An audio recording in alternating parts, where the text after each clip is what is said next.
I think that we work better as a team than Flash Wolves did, and I think when we get behind, we know how to play more from behind than they do. It seemed like when they got behind, they kind of played really passively and never tried to counterplay anything. So it wasn't too difficult for us. Obviously, when we get like too far behind, then it's really hard. But we were like, I think game 3, when we got behind, it was pretty easy for us to come back because we just knew how to do it. After game 2, we realized that Rise was a super strong pick for that series. So usually in a best of series, there's 1 or 2 champs that typically kind of dominate the whole series. And we recognized that it was Rise after game 2. And so we knew that first picking Rise would be like the key to winning every game. And so Rise won every game in that series. Well, CLG has like very strong mentality, and we don't really tilt that much. Of course, you kind of like get down in game or whatever, but after the game, we're pretty much reset. It's almost like a completely fresh game, and we all like kind of help each other out and make sure that everyone's doing good. No one's having like a negative mindset.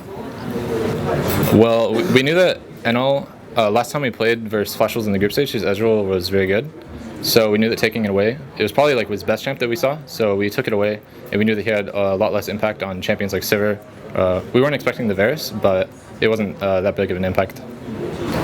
So Flash Wolves kept prioritizing Karma. So basically, I think the reason they did that is because they knew we put heavy focus on bottom lane.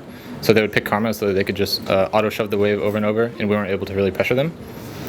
And after game 2, we realized that like all the supports that people were picking like right now, like Braum or something, that's not really going to help us that much. And we needed something else to help us do better in lane. And Sona has a lot of sustain, which is really good versus Sivir and Varus and Karma. And it also gives us like a flash engage option. So it's pretty much just a hard engage option. And yeah, that's pretty much it. It was just a really strong pick for them. We hadn't practiced Sona much before, but I was confident that Afro can play any champion.